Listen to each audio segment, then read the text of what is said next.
Esto es para mostrar lo mismo, que hasta hubo beneficio con menos de 20 LDL. Y vamos a entrar en la parte final, que es el manejo de triglicéridos, que esto es fundamental por la elevada frecuencia de hipertrigliceridemia en pacientes con diabetes tipo 2. Volvamos a nuestra paciente. Nuestra paciente tenía 883 de triglicéridos. ¿Qué es lo primero que tenemos que hacer? Desactivar el riesgo de pancreatitis. O sea, olvidémonos en este momento, cuando hay más de 800, del futuro riesgo que además lo va a tener, porque esta paciente tenía tapada la subclavia, riesgo vascular, pero primero hay que lograr bajar triglicéridos a menos de 500 para evitar que esta paciente haga pancreatitis, que puede ser fatal. ¿Qué hacemos en este caso? Cuando primero la evaluación metabólica, por supuesto, como también dijo la doctora, si el control de la glucemia no es adecuado, el paciente va a tener peor control metabólico. Tratar de sacar en lo posible los fármacos que están relacionados con el aumento de triglicéridos, como antipsicóticos, dentro de lo posible, betabloqueantes no selectivos, corticoides, tamoxifeno, inhibidores de proteasa, etcétera.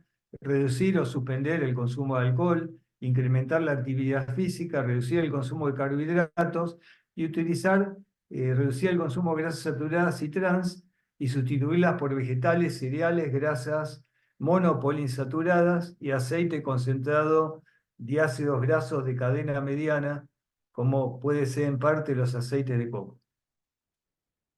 Y lo que dicen las guías es muy claro. Cuando el paciente tiene una hipertrigliceridemia mayor a 500 y más aún mayor de 1000, hay que identificar las causas de hipertrigliceridemia, dieta con muy bajo contenido graso, evitar carbohidratos refinados, indicar alta dosis de omega 3 y fibratos para evitar pancreatitis. Estas son las guías americanas.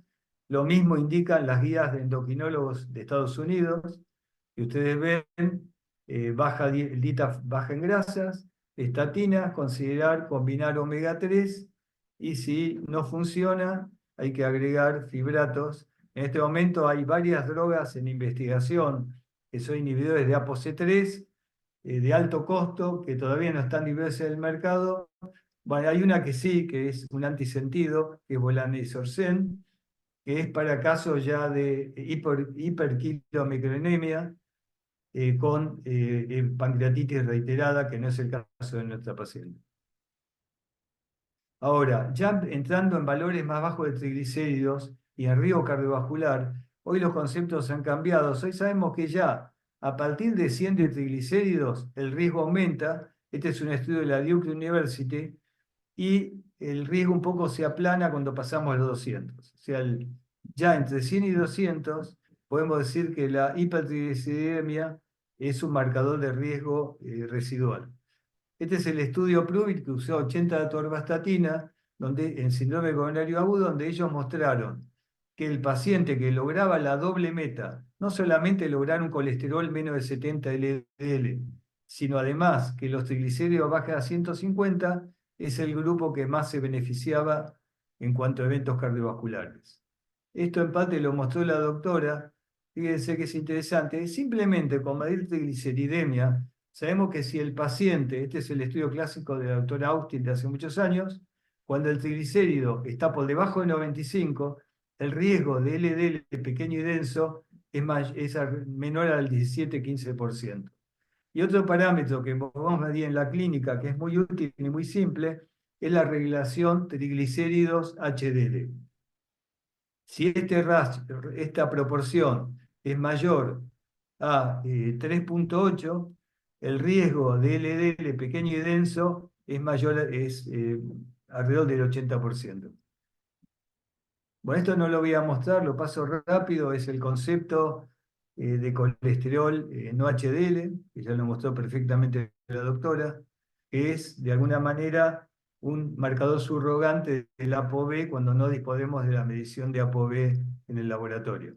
Y como dijo la doctora también, siempre se calcula 30 miligramos más que el valor del LDL. Y el doctor Schneiderman, que lo conozco, es el profeta del ApoB, hace varios años mostró un metaanálisis donde muestra claramente que el no HDL y sobre todo el ApoB es un predictor de riesgo superior al colesterol LDL.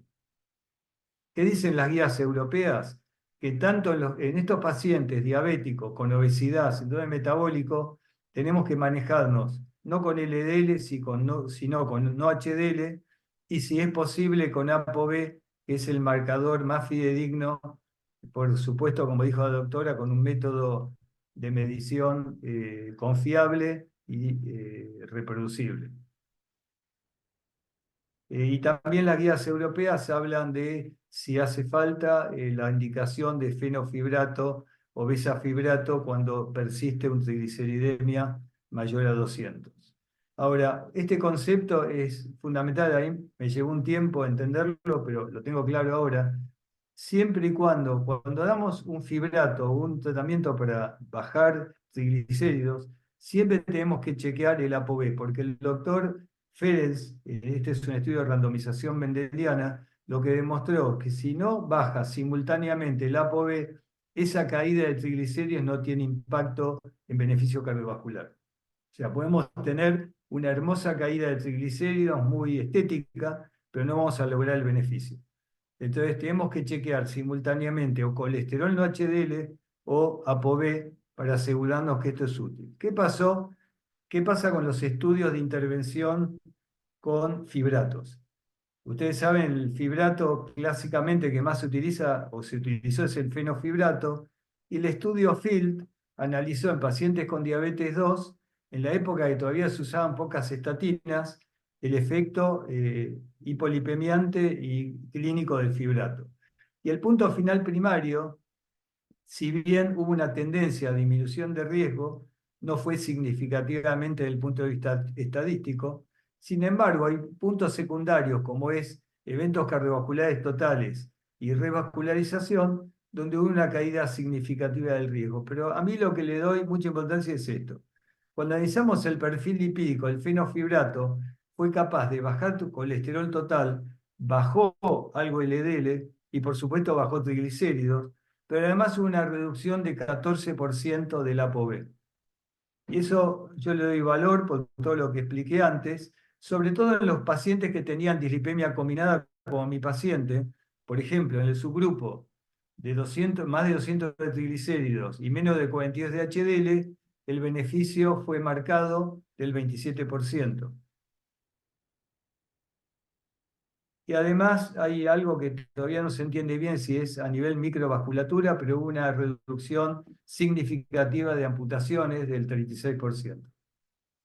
El estudio ACORD también usó fenofibrato, pero con la diferencia que esta vez se asoció a una estatina, que es la simvastatina, y nuevamente el estudio no tuvo poder estadístico significativo en cuanto a reducción de eventos, pero nuevamente en el subgrupo que tenía dislipemia combinada hubo una reducción de 31%. Entonces, los investigadores de Japón, del laboratorio Kowa, dijeron, probemos un fibrato más intensivo, más potente, que es el fibrato, en pacientes que tengan el perfil ideal. Eran pacientes diabéticos, la mayoría con antecedentes cardiovasculares, con triglicéridos altos y HDL bajo. Entonces dijeron, con esto cerramos la idea, va a ser espectacular. Pero ¿qué pasó?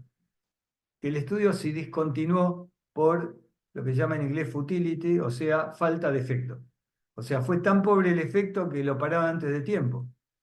¿Y qué fue lo que pasó? Llamativamente, los triglicéridos bajaron, pero subió el LDL, subió el ApoB y no hubo efecto sobre el HDL. O sea, este fármaco fue muy efectivo en triglicéridos, pero no cumplió con los requisitos que comenté antes, que era la disminución de partículas aterogénicas. Por lo tanto, el resultado fue neutro y obviamente el producto sale del mercado para este objetivo. Ahora se está probando para hígado graso. Entonces, este es un viejo concepto del 2002 que sigue estando totalmente vigente. Cuando tenemos un paciente con dislipemia combinada y nivel de triglicéridos que está fuera del riesgo de pancreatitis, por debajo de 500, pero que sí indica mayor riesgo cardiovascular, apuntemos a LDL, a no HDL y sobre todo a reducir ApoB. A mí realmente que el paciente quede con un valor de triglicéridos levemente aumentado, pero con ApoB controlado y no HDL controlado, me deja absolutamente tranquilo. Y ya hay metas para no HDL y ApoB, en parte la doctora lo mostró, en pacientes de muy alto riesgo tenemos que buscar un HDL menor a 85 o un ApoB menor a 65 en pacientes que tuvieron eventos cardiovasculares o diabéticos de alto riesgo. ¿Qué se está usando ahora más? El ácido fenofíbrico, que tiene la ventaja que permite usar la mitad de la dosis o cerca de la mitad de la dosis del fenofibrato. ¿Por qué?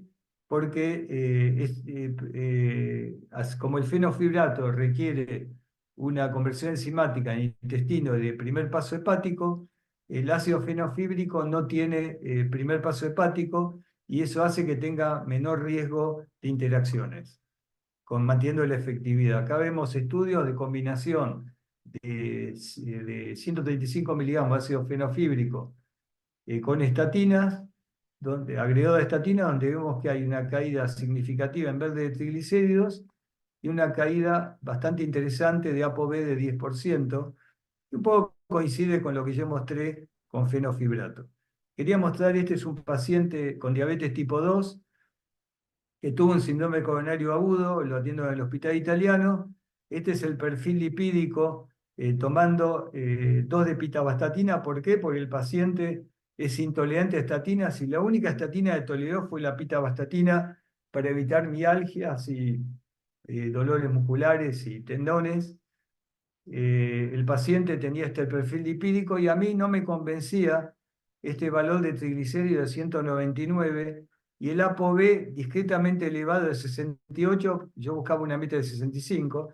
Dije, voy a probar con ácido fenofíbrico asociado a la pitavastatina, 135 miligramos, y fíjense lo que pasó, fue espectacular. No pasa en todos los pacientes esto, pero tuvo caída del 30% de no HDL, caída del 26% de ApoB, e inclusive caída de colesterol total de 132 a 106. Este perfil lipídico me dejó súper conforme, creo que el paciente con esto está logrando bajar el riesgo cardiovascular, y fíjense la relación triglicéridos-HDL, ¿se acuerdan que el límite era 3,8, bajó de 4,98 a 1,83? Si yo no encuentro este efecto, suspendo los fibratos. Como conclusión de esta parte, después queda una cosa muy pequeña de ácido bempedoico. A pesar del beneficio clínico obtenido con el tratamiento con estatinas, el riesgo cardiovascular residual es muy elevado. Podemos evaluar el riesgo aterogénico residual mediante la medición de variables lipídicas de fácil acceso, el nivel plasmático de triglicéridos y la relación triglicéridos-HDL permiten inferir la presencia de LDL pequeño y denso. En pacientes con trigliceridemia mayor a 500, además de medidas no farmacológicas, es recomendable asociar fibratos. Definitivamente no podemos considerar que los fibratos tengan un efecto de clase. El fenofibrato como monoterapia y asociado a estatinas demostraron mejoría del perfil lipídico y beneficio clínico en ciertos grupos de pacientes. En pacientes con niveles de triglicéridos mayores a 150, pero menores a 500, la combinación de ácido fenofíbrico con pitavastatina permite que una mayor proporción de pacientes logren las metas lipídicas de ApoB, triglicéridos y colesterol no HDL, como mostré en mi paciente, y estos resultados contrastan con el efecto neutro o deleterio del PEMA-fibrato. Y quería mostrar 2 diapositivas de algo que yo uso bastante, que es el EPA, o el ácido eicosapentaenoico purificado. Y esto fue aplicado en el estudio Reducing Diabetes. Ustedes saben que hay distintos tipos de ácidos grasos de pescado, de aceite de pescado. El clásico que vende en la farmacia es este, que tiene una mezcla de DHA, EPA, pero un 70% de aceite que no sabemos qué le ponen. Y después está el que es ultra purificado, que llega a tener 96% que se llama icosapento de etilo, 96% de EPA purificado. Vemos la diferencia, la transparencia contra el aceite típico que tiene una mezcla de aceites de distintas características. Este omega 3 está indicado, por ejemplo, por las guías de endocrinología de Estados Unidos en pacientes diabéticos de alto riesgo, que sobre todo si sufrieron un evento cardiovascular y tienen triglicéridos mayor a 135. Y este es el resultado del estudio del subgrupo de diabetes en el estudio Reduce It hubo una reducción de eventos contra placebo muy marcado de 23%, con una P altamente significativa. Es una opción también, cuando no responden los fibratos, poder utilizar, que son lamentablemente es una dosis alta, son 4 gramos por día de icosapento de etilo para bajar el riesgo cardiovascular en pacientes diabéticos de alto riesgo. Y para terminar, 2 palabras de la intolerancia a estatinas y lo que hay nuevo ahora, que es el ácido bempedoico. Ustedes saben que esta es una problemática de todos los días, ¿no? Mucho inducido por la web, viene el paciente que tiene dolores musculares, está paralizado por las estatinas. En el mundo real esto se ve en aproximadamente el 10% de los pacientes. Hay muchos factores que pueden influir, como el hipotiroidismo, la diabetes, hay una serie de fármacos asociados y demás, pero es un subgrupo de pacientes que a veces no tenía respuesta. Podemos tener intolerancia incompleta o parcial. Cuando el paciente tolera dosis muy bajas de estatinas, la completa es el paciente que no tolera ninguna estatina. Esto es de la Sociedad Argentina de Lípidos, lo mismo, intolerancia completa y parcial, el mismo concepto que la Sociedad Americana de Lípidos. Y para eso, la nueva opción terapéutica es el ácido bempedoico. ¿En qué consiste? Usted sabe que la estatina actúa a este nivel, tanto a nivel muscular como a nivel hepático, inhibiendo la hidroximetilglutaril con enzima reductasa, y esto se explicaría que las estatinas, bloqueando el metabolismo de esta enzima en el músculo, podría generar mialgias o miopatía. ¿Qué pasa con el ácido bempedoico? El ácido bempedoico es una prodroga, es inactiva, que requiere la acción de la acetilcoenzima A de cadena larga para su activación. Ahora, ¿qué ocurre? En el músculo esta enzima no está.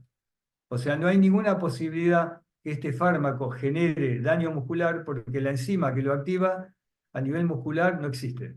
Entonces, si está a nivel hepático, esta droga lo que hace es inhibe la ATP citrato liasa. Esto está 2 pasos por arriba de la estatina, o sea, bloquea el metabolismo de la síntesis de colesterol, un poco por arriba de la síntesis de la acción de la estatina.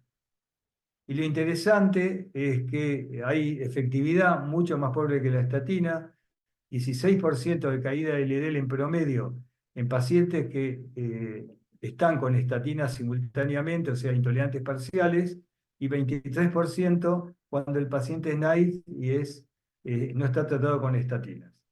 Pero lo importante es que el estudio Clear Outcomes mostró que con esta reducción de LDL hubo un marcado beneficio, sobre todo en prevención primaria y en pacientes con diabetes tipo 2, donde la reducción fue del 32% de eventos cardiovasculares. Y si ubicamos este estudio en nuestro gráfico de reducción de riesgo y de estatinas, vemos que claramente se alinea con los estudios de prevención primaria, como por ejemplo el estudio con pitavastatina en pacientes con HIV. Nuevamente el concepto es el mismo. Cuanto antes tratemos al paciente, aunque la reducción de lípidos sea más discreta, mayor beneficio cardiovascular. Y con esto termino mi charla y si hay alguna pregunta me gustaría que me la hagan para contestar.